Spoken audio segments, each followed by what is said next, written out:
Madame, Monsieur, bonsoir, bienvenue dans ce journal. À la une de l'actualité ce soir, la Côte d'Ivoire solidaire en marche. Le président de la République, Alassane Ouattara, annonce une prime annuelle pour les retraités. La mesure entre en vigueur de ce mois de septembre. Elle représente un tiers de leur pension. Sur le volet social, dans son message à la nation le 6 août, il a fait le point des acquis dans le domaine social. 6 mois de formation qui allient théorie et pratique. 200 jeunes viennent de recevoir le diplôme de fin de formation. Le ministre de la Promotion de la Jeunesse leur a remis les attestations. Ils ont été formés en plomberie sanitaire. Les nouveaux diplômés exhortés à se distinguer par la qualité du travail. Un accident sur l'axe Abidjan-Adzopé jeudi dernier, l'explosion d'un mini-car qui a fait plusieurs morts.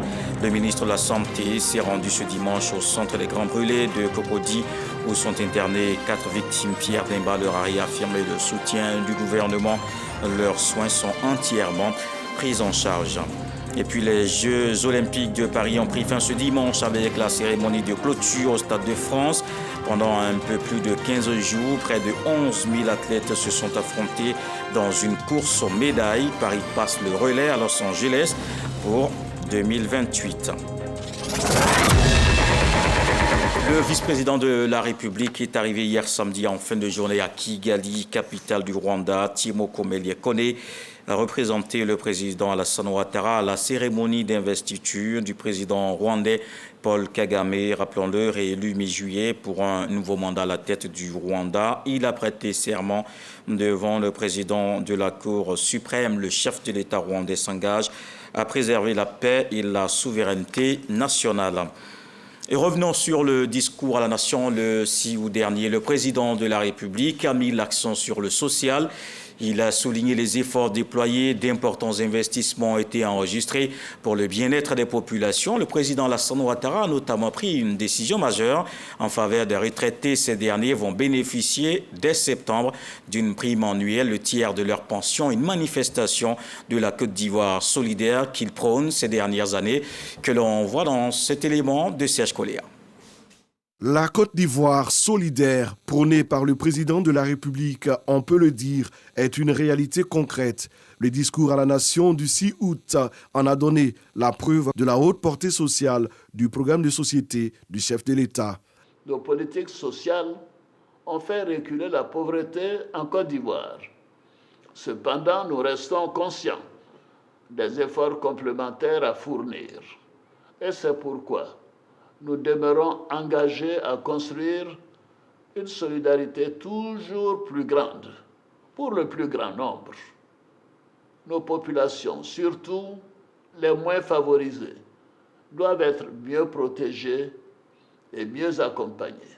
Après les fonctionnaires qui ont désormais une prime spéciale de fin d'année dénommée prime ado, c'est au tour des retraités de bénéficier des largesses de l'État. S'agissant du cas particulier de nos vaillants retraités qui ont tant donné à la nation, j'ai décidé de les accompagner davantage en instituant le 1er septembre de chaque année une prime spéciale correspondant au tiers de leur pension mensuelle. Les dispositions seront prises pour que nos retraités des secteurs publics et privés bénéficient dès ce mois de septembre 2024 de cette nouvelle prime. Face aux exigences de l'assainissement du district d'Abidjan et aux mesures parfois difficiles à prendre par les autorités, le président Alassane Ouattara veille au respect des droits des riverains impactés. Dans notre marche vers le développement, les décisions parfois difficiles que nous avons à prendre peuvent provoquer des incompréhensions ou même de la colère. Notre devoir est de rester attentif à vos préoccupations et de travailler à minimiser les conséquences des exigences du développement d'un pays moderne sur les populations impactées. J'ai instruit le gouvernement à l'effet de prendre toutes les dispositions nécessaires pour accélérer et finaliser l'indemnisation des familles concernés par les libérations des emprises dans le cadre des travaux des voies d'accès au 4e pont, conformément à nos pratiques dans le cadre de la mise en œuvre des projets de développement. La solidarité de l'État doit se manifester dans le respect des lois et des droits de chaque citoyen. La Côte d'Ivoire fait de grands pas dans le domaine social avec d'importants investissements pour faciliter le quotidien. Nous travaillons à offrir aux populations des centres de santé de référence dans toutes les régions. Ce maillage resserré des infrastructures sanitaires sur le territoire national concourt à l'extension de l'offre de soins de la couverture maladie universelle en vue de garantir à nos populations des soins de santé de qualité à moindre coût. Le rythme de progression de l'enrôlement de nos populations à la CMU est encourageant. Cependant, nous devons poursuivre nos efforts pour que cet instrument de solidarité nationale, puisse bénéficier à un plus grand nombre de personnes. Dans ce contexte, notre politique de décentralisation sera poursuivie et renforcée par une meilleure prise en charge des priorités locales. Améliorer les conditions de vie et le quotidien des populations, faire en sorte que les performances économiques du pays profitent à tous ses concitoyens et concitoyennes. Cette volonté a été réaffirmée par le président de la République Alassane Ouattara dans son discours à la nation. Et après ce message à la nation, le 7 août, il y a eu le défilé sur l'autoroute de Grand Bassam, une célébration, expression de la fierté de l'armée ivoirienne et des meilleurs élèves des écoles d'excellence du pays. Le colonel Blé Tanoué, commandant de l'MPT, était l'invité du magazine de ce dimanche. Pour en parler, voici un extrait.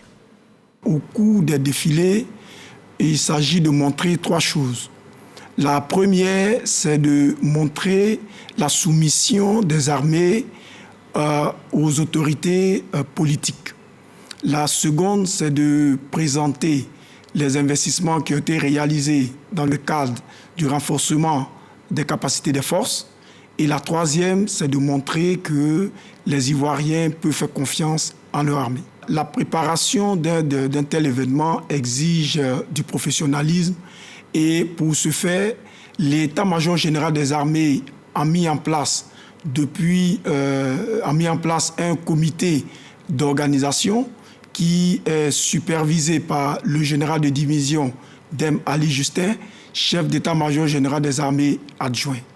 Et sous sa supervision, les répétitions ont commencé depuis le 15 mai, d'abord en interne, sous le contrôle des chefs de corps et chefs des différentes entités, pour se poursuivre au nouveau camp d'Akodo et pour se terminer sur le site de la répétition à Grand Bassam. La plupart des matériels que vous avez vus à la célébration du 7 août sont des matériels tactiques.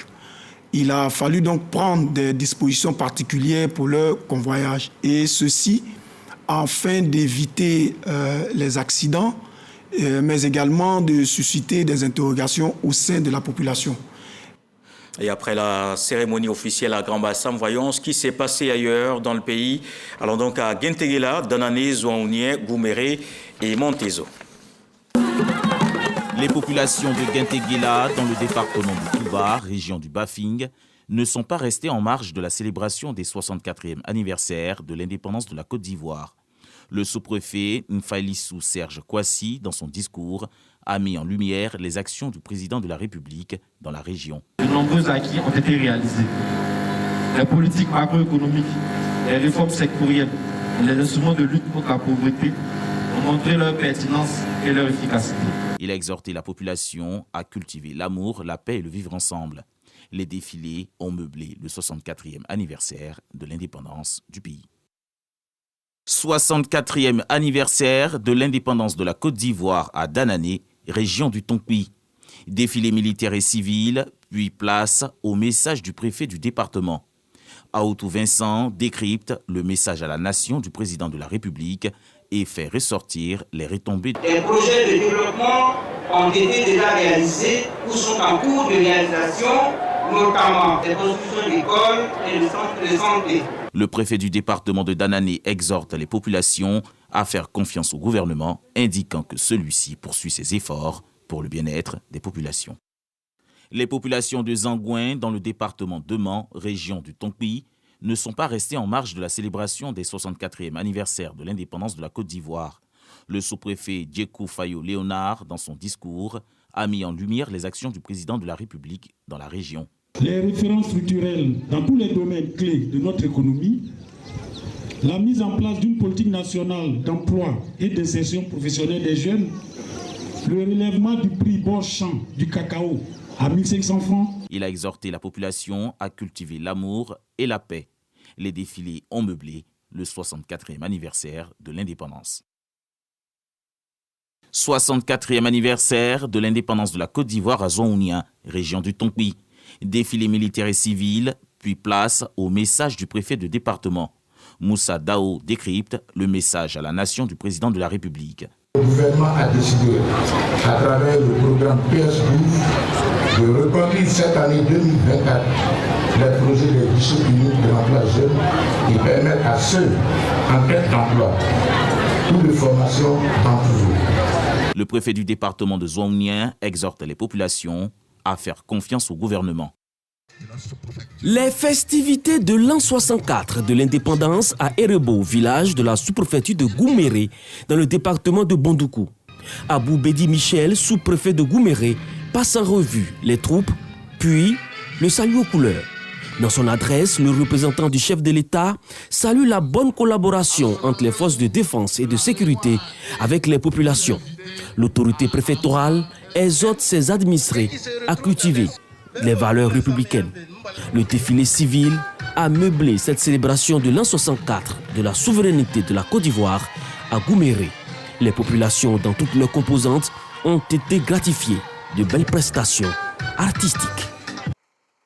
10 ans après l'instauration des fêtes tournantes dans le département d'Alépé, dans la région de Lamé, le village de Montezo, à 8 km d'Alépé, accueille enfin la célébration de l'indépendance. Une joie partagée par toutes les couches de la population. À l'entame des festivités, le préfet du département d'Alépé, après le passage en revue des troupes, a exhorté la population au vivre ensemble. Au cours de cette célébration, plusieurs filles et fils d'Alépé se sont vus décerner des prix. Et d'autres localités étaient aussi en fait ce 7 août. Boisflé, Ananguier, Divo, Santa et Yakassé à Tobrou ont marqué cet événement national. Nous sommes à la place Tien-Tien dans la région de la Maraoué.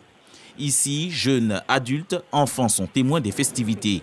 Occasion pour le préfet de dresser le bilan des projets réalisés par le gouvernement dans sa zone de couverture. L'indépendance, c'est aussi le vivre ensemble et la culture des valeurs du pays.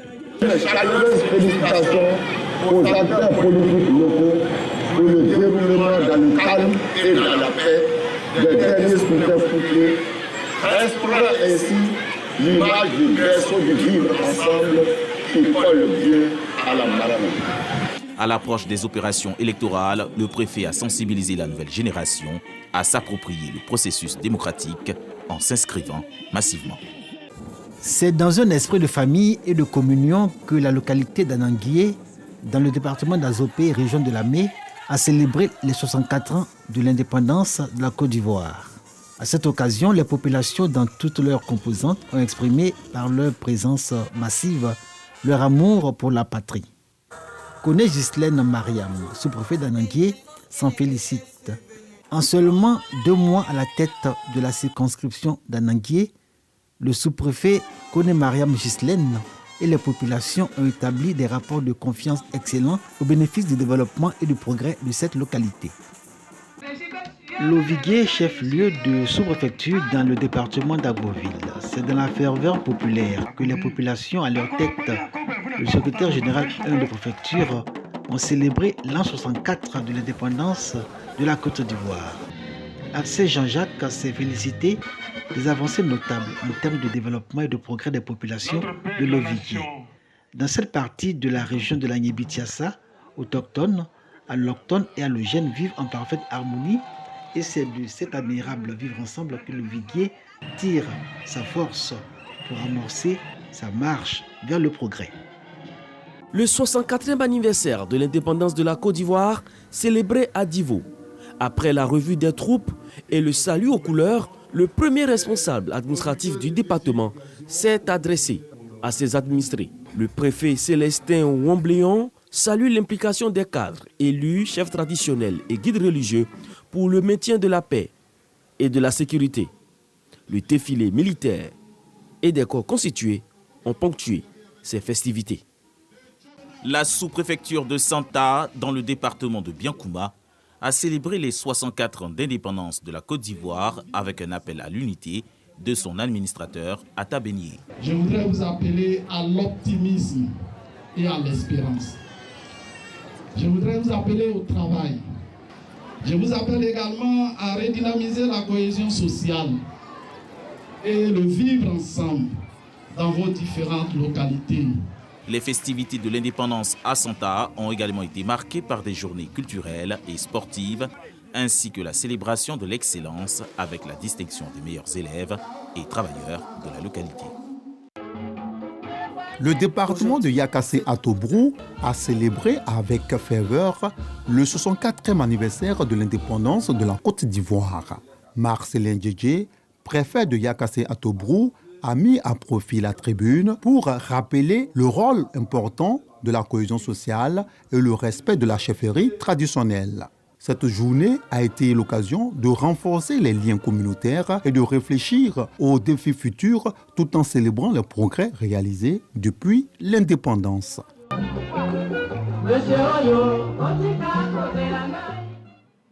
Dans le Gantoukou, c'était aussi la fête et un autre événement aussi marqué, la région à Korobo dans le département de Tanda. Les populations ont une nouvelle reine-mère. Afua Nguetia a été intronisée selon la pure tradition bron. L'octogénaire a désormais veillé au maintien du vivre ensemble. On le voit avec Michel Mambo. Korobo, localité située au nord-est de la Côte d'Ivoire, vit des moments particuliers. Ce village bron d'environ 2000 âmes a une nouvelle reine-mère, Nana Afua Nguetia, 85 ans. Je suis heureux de l'entendre se retrouver au sein de ce village et de tout ce que la reine pourra faire pour aider le chef à gérer cette localité. Rappelons que nous sommes les gardiens de notre culture, de nos traditions. Ensemble, unis, déterminés, nous pouvons accomplir de grandes choses et assurer un avenir meilleur pour nos enfants. L'octogénaire n'est pas choisie par défaut, elle est plutôt l'expression de la sagesse populaire et inspire le respect, des qualités d'ailleurs soulignées par le parrain et le ministre d'État Kobena Kwasi Adjoumani. Quand un chef fait du bon travail, on n'a pas besoin de bavarder et nous avons choisi cet âge comme pour dire qu'à tout moment on peut être capable de gouverner. Mais vous avez décidé que ce soit elle, parce que vous savez les potentialités dont elle regorge, et vous avez décidé qu'elle soit notre reine-mère. Merci donc de respecter son âge. Merci les nanas d'être toujours à la page et d'animer notre tradition. Nana Afua Nguetia est la 7e reine-mère de Korobo depuis sa création. Elle succède à Feu Nana Amakra, disparue le 30 décembre 2022. Selon la tradition bron, elle détient les pouvoirs d'intérimaire et ce jusqu'au choix d'un nouveau chef. Un reportage de Michel Mambo et Franco Quadio. Des jeunes viennent de finir leur formation en plomberie sanitaire. Le ministre de la Promotion de la Jeunesse leur a remis le parchemin. 200 ont reçu leurs attestations. Il s'agit d'un projet de reconversion et de requalification qui ouvre la porte d'emploi à ces nouveaux diplômés. Malika Koulibaly. Ils sont au total 200 jeunes qui ont reçu leur kit de travail après 6 mois de formation, dont 4 en théorie pratique et 2 en stage au sein d'une entreprise. Ce projet de reconversion et de requalification s'inscrit dans le cadre de la mise en œuvre de la phase 2 du programme jeunesse du gouvernement. Mamadou Touré, ministre de la Promotion de la Jeunesse, de l'Insertion professionnelle et du service civique, exhorte les bénéficiaires à se faire distinguer par la qualité du service envers la communauté. Je veux que vous mesurez la chance que l'État vous donne. Vous savez, le concept d'école de la seconde chance a été développé par le chef de l'État. Et l'idée, c'est d'offrir aux jeunes toutes les solutions de formation alternatives pour leur permettre une meilleure insertion professionnelle. Votre réussite dépendra aussi de vous et de votre capacité à vous organiser. Je voudrais donc vous encourager dans ce sens, vous dire bravo et bonne continuation dans votre nouvelle vie de plombier moderne. Ce projet est soutenu par le Fonds de développement à la formation professionnelle FDFP et la SODECI. Occasion pour les responsables de ces deux structures de réitérer leur soutien aux initiatives de l'État. À travers ces actions, le FDFP entend jouer un rôle déterminant dans la réalisation des objectifs du Programme national de développement en mettant l'accent sur le développement du capital humain et la promotion de l'emploi. Pour nous, en tant qu'entreprise, une contribution en tant qu'entreprise citoyenne aux ambitions nobles du président de la République pour l'employabilité et l'insertion professionnelle des jeunes. Sachez que nous continuons d'être disposés à travailler dans ce type d'initiative. En plus des certificats de réussite, les bénéficiaires reçoivent une pièce à outils constituée de 28 éléments, entre autres le gaz, un trousseau de clés, des douilles, des gants techniques, une scie à métaux, une clé à molette, un marteau et un décamètre. La solidarité dans la capitale politique, la communauté musulmane de Yamoussoukro vient de bénéficier d'un véhicule mortuaire. C'est un don du ministre Souleymane Diarra Souba. Il répond ainsi à une doléance des fidèles, un geste qui arrive comme un véritable soulagement. C'est ce que nous apprend Kader Sogodogo. Mosquée principale de Yamoussoukro, fin de la prière de 13h. Une des prières de la communauté musulmane vient d'être exaucée par Dieu. C'est celle d'accompagner décemment les défunts au cimetière. Le dernier voyage effectué grâce à un moyen approprié. Un véhicule mortuaire est offert par le ministre Souleymane Diarra Souba. Notre sentiment est immense. Les mots nous manquent parce que nous étions en besoin d'un nouveau corbillard. Et M. le ministre a été sollicité. En même temps, il a réagi. On n'a qu'à dire qu'Allah le protège, qu'Allah garde le président de la République qui donne la santé, la prospérité. Le donateur, le ministre Souleymane Diarra Souba, répond ainsi favorablement à une doléance de la communauté musulmane de Yamoussoukro. Un nouveau véhicule mortuaire, un corbillard, c'est ce que nous avons fait avec l'autorisation du président de la République, son Excellence, M. Alassane Ouattara. Et nous prions Dieu que ce véhicule puisse servir à toute la population, à toute la communauté. Et que, en fait, la communauté puisse prendre soin de ce moyen de déplacement, à l'effet que nos défunts puissent être conduits à leur dernière demeure dans la dignité. Des prières et des bénédictions en guise de remerciement ont été formulées à l'endroit du donateur. Le ministre Souleymane Diarra Souba se dit disponible à accompagner tous les religieux du district autonome de Yamoussoukro. Vous vous en souvenez certainement, c'est un accident sur l'axe Abidjan-Azopé jeudi dernier qui a fait plusieurs morts. L'explosion d'un mini-car transportant des passagers. 4 victimes sont internées au centre des Grands Brûlés de Cocody. Le ministre de la Santé s'y est rendu ce dimanche. Pierre Demba leur a réaffirmé le soutien du gouvernement. Leurs soins sont entièrement pris en charge. Khalid Diomandé. Brûlé au 2e degré, Moïse, âgé de 19 ans, est l'apprenti du minicar qui s'est enflammé le 8 août 2024 sur l'axe Abidjan-Azopé. Quand le feu a commencé, il n'y a pas la vite, moi j'ai pu passer pour me sauver. Le chauffeur, lui, il a ouvert la porte pour se sauver. Si le jeune homme et son chauffeur ont pu s'échapper in extremis, le bilan reste lourd pour nombre de passagers. Les autorités compétentes font état de 19 morts et plusieurs blessés. Au nombre de ces blessés, 4 personnes référées en urgence au centre des Grands Brûlés de Cocody. Malheureusement, ici, dès l'arrivée, il y a un qui n'a pas pu tenir et qui est parti ce matin. Donc il y a 3 blessés qu'on a pu voir tout à l'heure. Et je pense que c'est le lieu d'interpeller nos automobilistes, surtout pour ceux qui prennent le risque d'utiliser des combustibles qui sont impropres à la circulation. Je crois qu'il y a encore des véhicules qui utilisent de gaz dans la circulation et ça peut déboucher sur des drames comme ce qu'on vient de constater. En plus des victimes de l'accident d'Adzopé, le ministre de la Santé Pierre Demba s'est rendu au chevet des enfants brûlés lors de l'explosion d'un dépôt de gaz à Koumassi le 9 août dernier. Un dépôt de gaz a pris feu, donc impliquant 7 blessés, des enfants. J'ai encore 4 qui sont ici et 3 donc, ont pu être libérés et qui pourront suivre les soins en ambulatoire. Donc j'ai apporté la compassion du gouvernement à leur famille et nous allons faire ce qu'il faut pour permettre au personnel soignant de s'occuper vraiment de ces blessés-là. Une enquête est en cours pour élucider les circonstances de l'accident survenu sur l'axe Abidjan-Adzopé.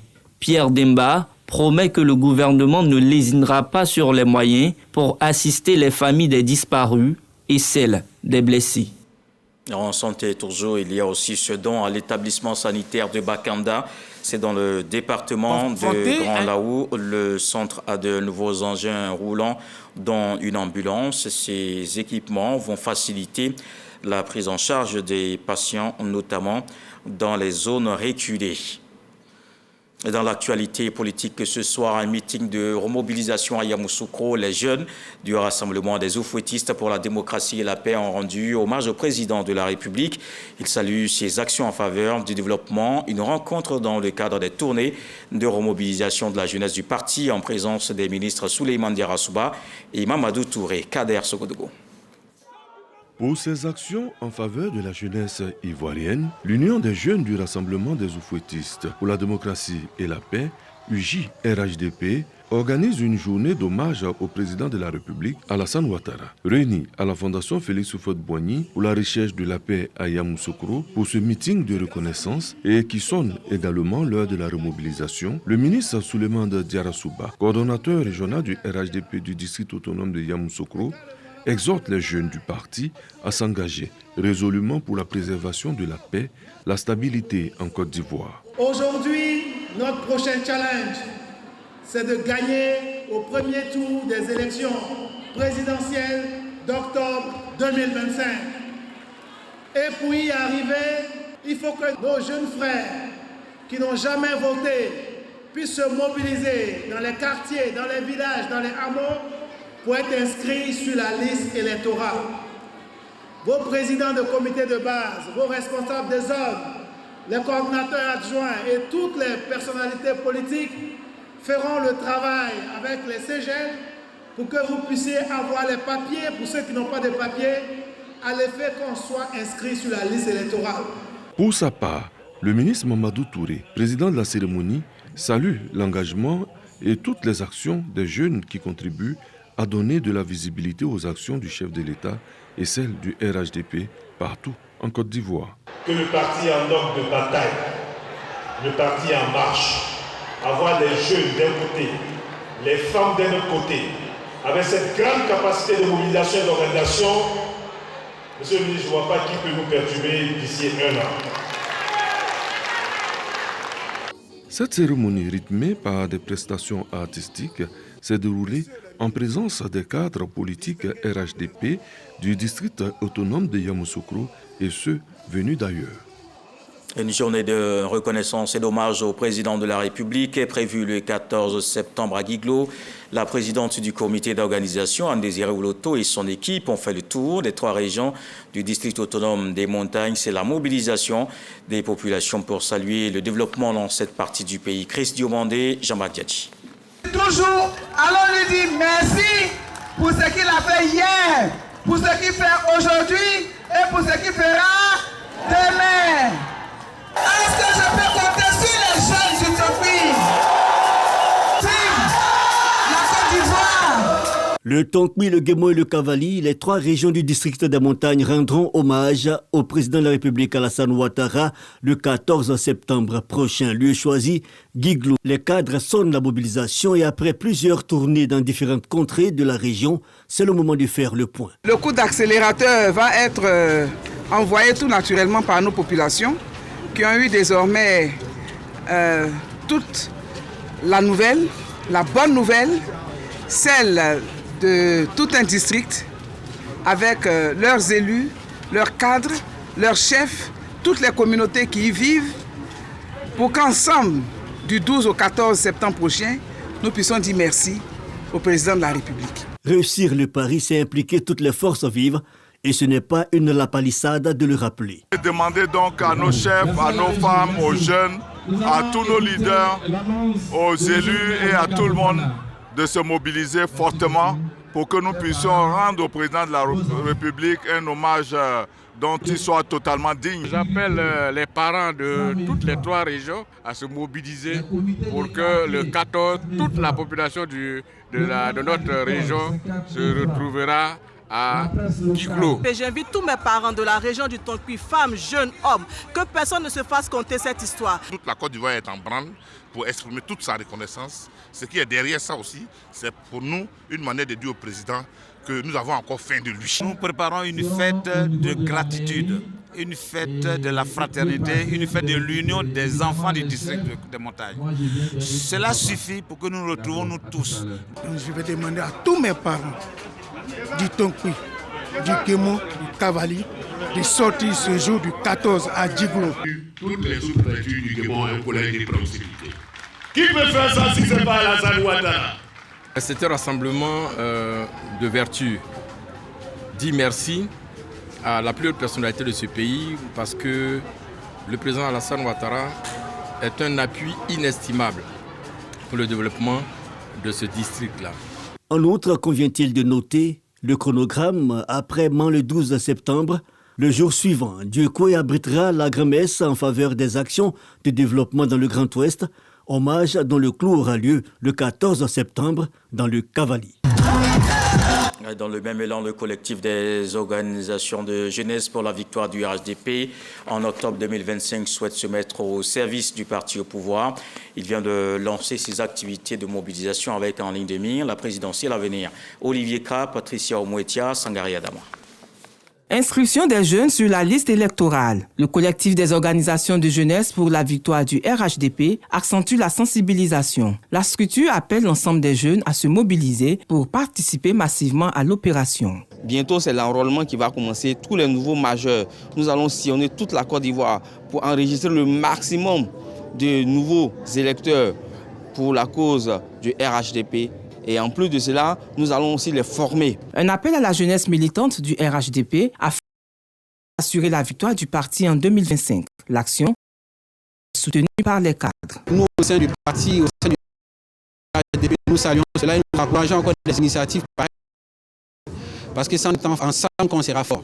Le président de la République, son Excellence Alassane Ouattara, a demandé que les cadres se mettent à disposition des jeunes, des associations, des populations en général, afin de porter le message qui consiste à vendre cette belle image de la Côte d'Ivoire nouvelle.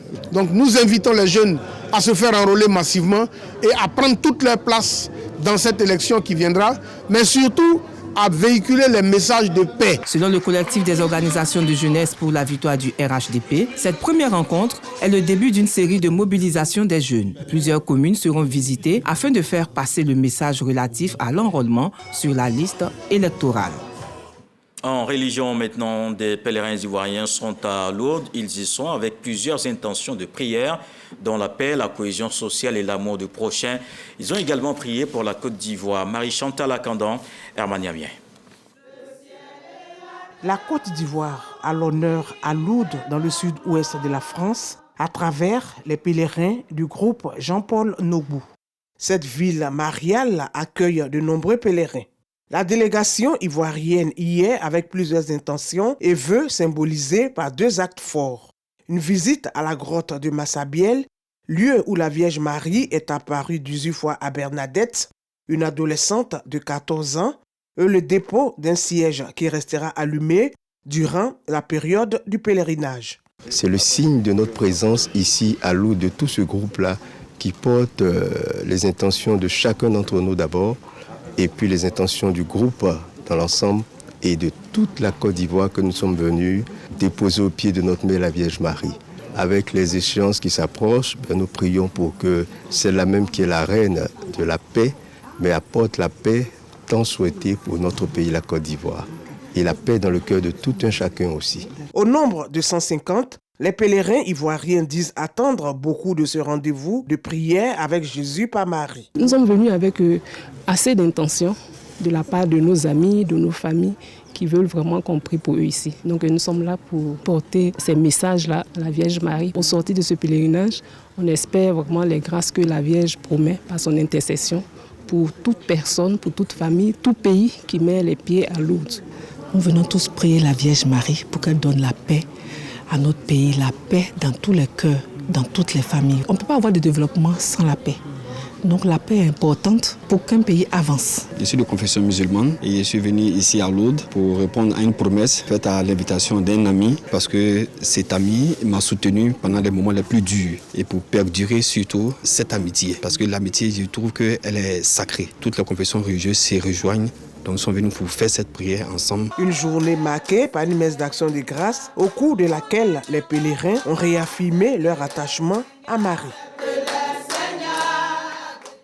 C'est un reportage de Grace Kando et nous revenons ici dans le centre du pays pour voir le pagne traditionnel tissé en attraction dans le Bomi à 5 km de Tibissou. Le Tiendon Festival, déjà sa 8e édition, est le rendez-vous par excellence des promoteurs du pagne baoulé, Sénoufo, Yacouba, Gouro et Burkinabé. Ils travaillent à la valorisation de ce savoir-faire ancestral qui constitue un point important de notre patrimoine culturel. Le directeur de cabinet du vice-président de la République, Aoutou Kofi, était pour traduire le soutien des autorités ivoiriennes aux initiateurs du Tiendon Festival. Et on va terminer avec un tour de l'actualité de la semaine écoulée. Dans cet élément, voyons les principales informations de la semaine. C'est dans le 7 sur 7 avec Grace Kando.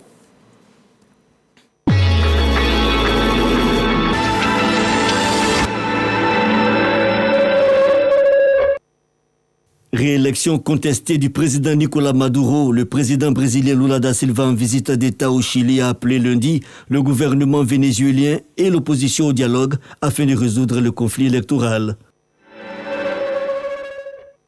Le Niger rompt ses relations diplomatiques avec l'Ukraine. Annonce faite mardi par les autorités, 2 jours après le Mali. Les 2 États reprochent à Kiev un soutien au groupe terroriste. Le président tunisien Raïs Saïed a limogé mercredi son premier ministre Ahmed Khachani en poste depuis le 1er août 2023. Il est remplacé par le ministre des Affaires sociales Kamel Madouri. L'ancien président de la Confédération africaine de football Issa Hayatou est décédé jeudi à Paris à l'âge de 77 ans. Le Camerounais a été à la tête de la CAF pendant presque 30 ans. Au Sénégal, face à la crise qui mine le secteur de la presse, les journaux prévoient des journées sans presse. Vendredi, les patrons de presse se sont réunis afin de décider de la conduite à tenir. Suite au crash d'un avion à Sao Paulo au Brésil qui a fait 62 morts, les recherches ont été entamées samedi pour déterminer les causes. La chute de l'appareil reste encore inexpliquée. Une 50aine de corps déjà retrouvés à ce jour. Après 15 jours d'intenses activités sportives, les Jeux olympiques prennent fin officiellement ce dimanche soir. Les États-Unis viennent en tête avec un total de 126 médailles suivies de la Chine et du Japon. La France, pays organisateur, termine à la 5e place avec 64 médailles.